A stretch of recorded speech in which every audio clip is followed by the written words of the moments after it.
Hamdan syukran lillah amma ba'du. Allahumma sholli ala sayyidina Muhammad wa ala ali sayyidina Muhammad. Pada pagi kali ini kita masuk kepada pembahasan konsepsi dan sumbernya menurut salah satu tokoh dari Yunani yang hidup sekitar 428 sebelum Masehi. Kita nanti berusaha untuk menggambarkan mengenai pemikiran seseorang yang hidup jauh sebelum Masehi, yang pemikiran tersebut banyak menjadi landasan bagi pemikir-pemikir setelahnya, bahkan sampai kepada kehidupan modern seperti sekarang ini. Tokohnya yaitu Platon.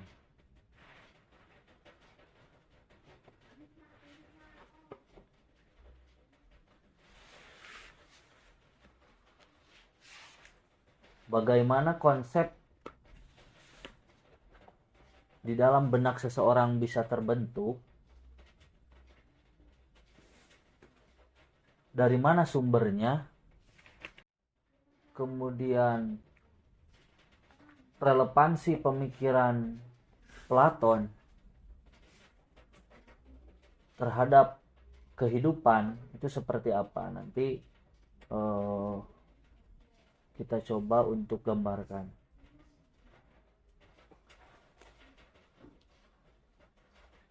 Pertama, informasi yang didapat dalam buku Falsafatuna, Platon mengatakan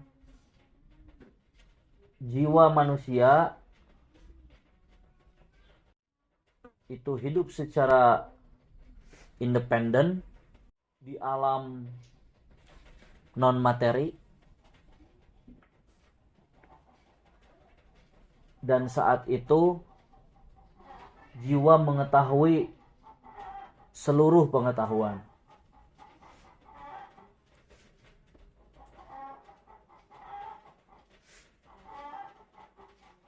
Informasi yang pertama itu. Informasi yang kedua,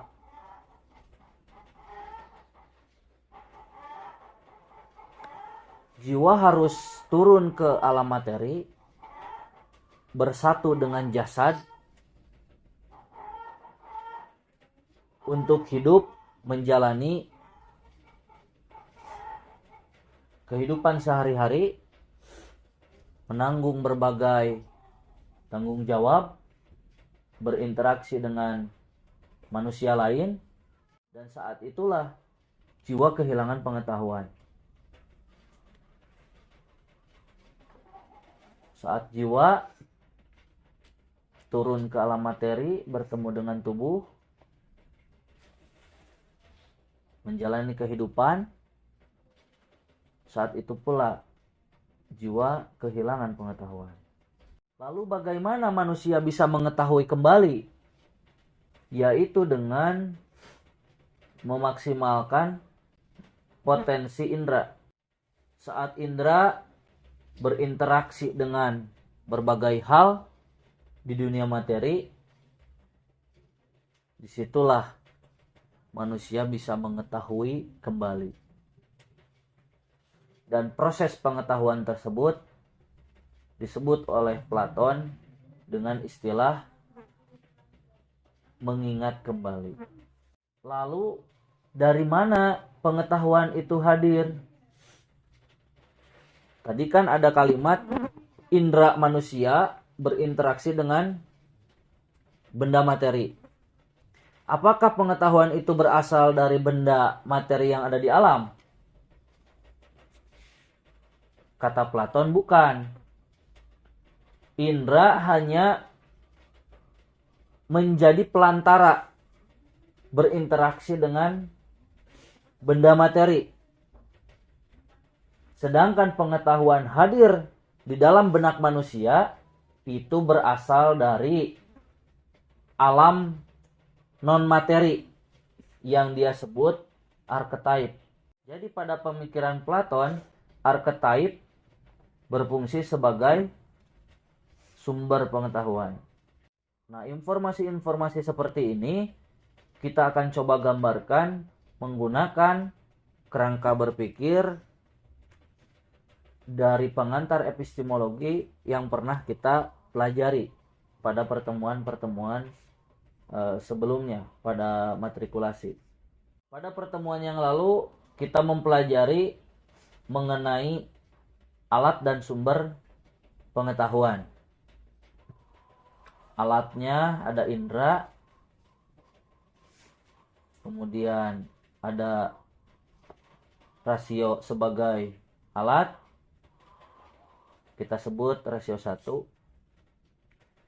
sumbernya alam, dan rasio sebagai sumber. Selanjutnya kita sebut rasio 2. Rasio 1 dan rasio 2 untuk membedakan antara fungsi rasio sebagai alat dan rasio sebagai sumber.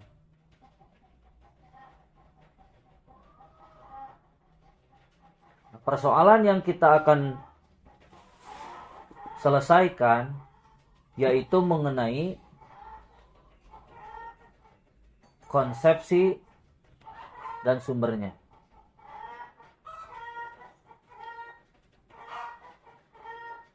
Bagaimana terbentuknya konsepsi dalam pengetahuan manusia dan dari mana sumbernya?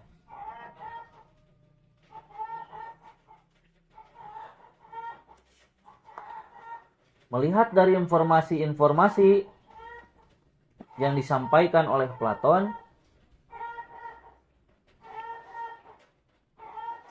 berarti struktur yang ada di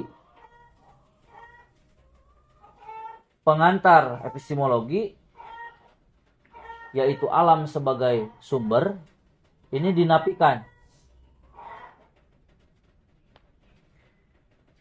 Karena menurut Platon, indera hanya menjadi pelantara agar manusia bisa mengingat kembali pengetahuan-pengetahuan yang telah dia dapatkan sebelumnya saat jiwa berada di alam non-materi. Jadi indera hanya memancing kehadiran pengetahuan dari archetype untuk turun kepada benak manusia. Rasio sebagai alat tidak menjadi persoalan di sini. Indera sebagai alat tidak menjadi persoalan. Tetapi yang menjadi persoalan adalah sumber. Berbicara tentang sumber pengetahuan. Dari mana manusia bisa mengetahui? Menurut Platon, bukan dari alam. Karena interaksi indera dan alam hanya sebatas pelantara. Agar manusia bisa mengingat kembali apa yang telah dia ketahui di sebuah alam yang dia sebut archetype. Jadi prosesnya saat indera berinteraksi dengan alam, dari archetype turun pengetahuan pada rasio. Berarti proses pengetahuan yang dianut oleh Platon bukan berarti manusia berangkat dari tidak mengetahui menuju mengetahui. Ini hanya mengingat kembali. Karena sejak zaman dahulu, sebelum jiwa itu bersatu dengan tubuh dan menjalani kehidupan di alam materi, jiwa itu telah mengetahui seluruh dari pengetahuan. Tetapi sayangnya saat jiwa bersatu dengan tubuh, jiwa kehilangan seluruh pengetahuan. Dan saat dilahirkan, manusia tidak mengetahui apapun. Bagaimana proses mengetahui kembali? Caranya adalah dengan indera berinteraksi dengan alam materi. Tetapi sumber pengetahuan bukan dari alam materi. Karena alam materi hanya sebatas pelantara datangnya pengetahuan dari alam yang disebut archetype. Setidaknya kita bisa menggambarkan seperti itu struktur dari epistemologi Platon. Lantas kita bertanya, seluruh manusia menurut Platon tidak mengetahui apapun saat lahir.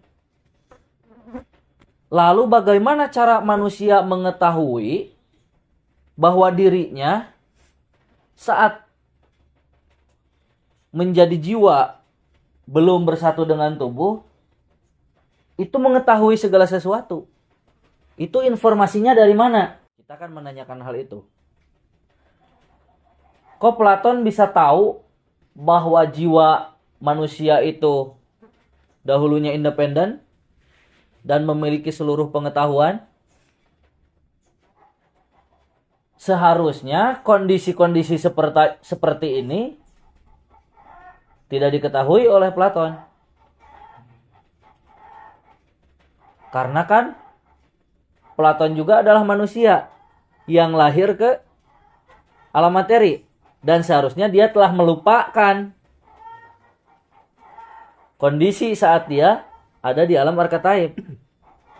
Karena menurut dia sendiri, seluruh manusia saat lahir ke alam materi itu tidak mengetahui apapun tentang pengalaman-pengalaman dia pada saat di alam archetype. Tapi kok dia bisa tahu?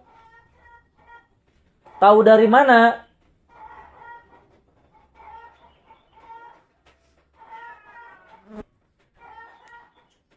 Yang selanjutnya, alam archetype itu di mana?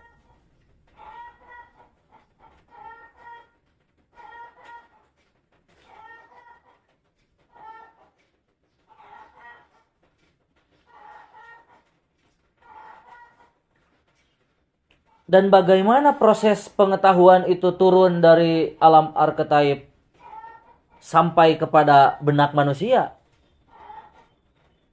Prosesnya seperti apa? Kenapa indera yang berinteraksi dengan alam, tapi pengetahuan bukan hadir dari alam, akan tetapi dari alam archetype turun ke rasio sebagai alat? Apakah hal ini dipahami oleh seluruh manusia atau hanya dipahami oleh Platon itu sendiri? Dengan demikian, sudah dapat kita lihat bahwa Platon membangun pengetahuannya bukan dari alam sebagai sumber, bukan dari rasio juga sebagai sumber, tapi dia memiliki sumber lain, yaitu archetype.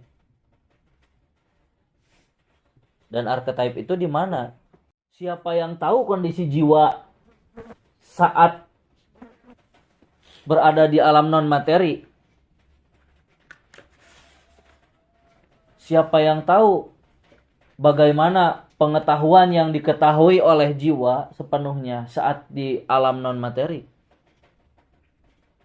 Karena seluruh manusia telah lahir ke alam materi dan seharusnya lupa akan pengalaman hal itu. Akan tetapi kita sudah lupa akan hal itu. Mengapa Platon masih ingat? Ini yang menjadi persoalan. Kita tidak mempersoalkan kebebasan berpendapat. Platon baik-baik saja apabila berpendapat seperti itu. Akan tetapi kita patut mempertanyakan metodologi yang dibangun oleh Platon dalam membangun pengetahuannya. Kita patut mempertanyakan metodologi Platon mengenai konsepsi dan sumber pengetahuan yang didapatkan oleh manusia. Selanjutnya, bagaimana apabila seseorang menganut pemikiran dengan konsepsi yang ditawarkan oleh Platon. Tentu manusia saat ditanya, "Mengapa kamu bisa mengetahui?" Saya sudah mengetahuinya lebih dulu. Kapan? Dulu. Saat jiwa ada di alam non-materi. Lalu kenapa kamu bisa lupa? Karena saat ini jiwa saya telah bersama dengan tubuh. Ini kan seharusnya lupa. Kondisi nomor 2 kan seharusnya manusia sudah lupa. Pada saat jiwa bersama dengan tubuh. Ini kita mengikuti alur pemikiran yang ditawarkan oleh Platon. Menurut Platon, jiwa saat bersatu dengan tubuh kehilangan seluruh pengetahuan, dalam artian lupa. Berarti kondisi jiwa saat independen dan mengetahui seluruh pengetahuan itu harusnya tidak diketahui oleh siapapun. Karena nyatanya saat ini jiwa dan tubuh sudah bersatu. Lalu bagaimana kita mengacu saat seseorang memiliki pendapat yang berbeda? Apabila yang dia kemukakan adalah saya telah mengetahui hal itu sejak zaman dahulu, yaitu dari alam archetype. Dan seseorang yang lain yang memiliki pendapat yang berbeda pun mengatakan bahwa saya pun mengetahui sejak zaman dahulu dari alam archetype. Lantas bagaimana kita mempertemukan perbedaan pendapat tersebut apabila seseorang merasa telah mengetahui hal itu sejak zaman dahulu di alam archetype? Bagaimana kita mengacunya? Bagaimana kita membuktikan bahwa pendapat seseorang itu benar atau salah? Apabila ada dua pendapat yang berbeda. Yang satu mengaku bahwa pendapatnya benar, yang lainnya mengaku pendapatnya benar. Sedangkan dia pun mengakui bahwa pendapat orang lain salah. Yang lainnya pun mengakui bahwa pendapat selain dirinya itu salah. Bagaimana kita menemukan pendapat siapa yang benar dan pendapat siapa yang salah? Apabila masing-masing merasa telah mengetahui sesuatu sejak alam archetype. Apa yang mempertemukan?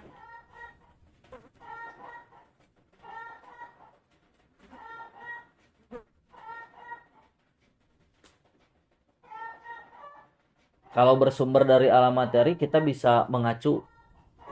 Alam materi bisa dijadikan landasan. Misalkan, kita membuktikan bahwa apakah benar jeruk itu mengandung vitamin C? Menurut pendapat seseorang, benar. Saya telah mengetahuinya dari alam archetype.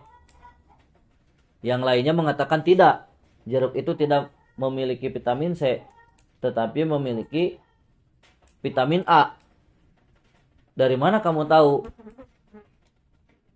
Dari alam archetype.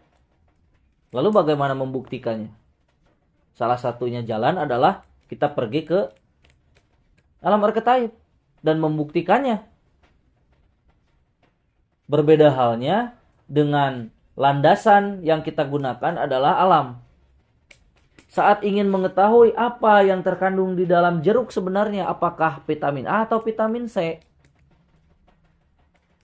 atau keduanya ada di sana, bagaimana caranya? Jeruknya dikupas, diambil airnya, kemudian diteliti.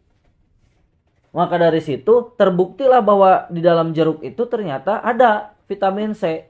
Dan yang mengatakan ada berarti pemikiran dia sesuai dengan kenyataan. Sedangkan yang mengatakan bahwa jeruk itu tidak memiliki vitamin C berarti tidak sesuai dengan kenyataan. Dari situ dapat kita katakan bahwa pendapat orang ini benar dan pendapat orang itu salah. Itu apabila alam dijadikan landasan pengetahuan. Tetapi apabila alam archetype dijadikan landasan pengetahuan, ini bagaimana? Dan bagaimana kita yang sudah ada di alam materi untuk mencapai alam archetype itu? Sedangkan alam archetype itu adalah alam non materi menurut Plato. Berarti yang bisa menggapai alam archetype yang notabene sebagai alam non materi adalah jiwa. Sedangkan jiwa sudah bersama dengan tubuh. Jiwa sudah mengikuti hukum-hukum yang ada di alam materi. Berarti satu-satunya cara jiwa harus melepaskan dirinya dari tubuh untuk pergi ke alam archetype. Karena selama jiwa bersatu dengan tubuh, dia apa? Lupa. Kehilangan seluruh pengetahuan. Kita berbicara mengikuti apa yang dikatakan oleh Platon. Kita belum mencoba untuk menawarkan struktur epistemologi itu seharusnya bagaimana. Tidak ke situ dulu. Tetapi kita mencoba untuk bersikap kritis terhadap pemikiran rangkaian epistemologi yang dibangun oleh tokoh Yunani yaitu Platon. Dan kita melihat ada kerancuan-kerancuan di dalamnya. Kita pun melihat apabila kerangka epistemologi ini dianut oleh setiap manusia, bagaimana menyelesaikan persoalan berbeda pendapat. Bagaimana menyelesaikan persoalan-persoalan mengenai hal-hal yang bertolak belakang. Saya kira itu. Silakan kepada teman-teman apabila ada yang perlu didiskusikan mengenai konsepsi dan sumbernya menurut Platon.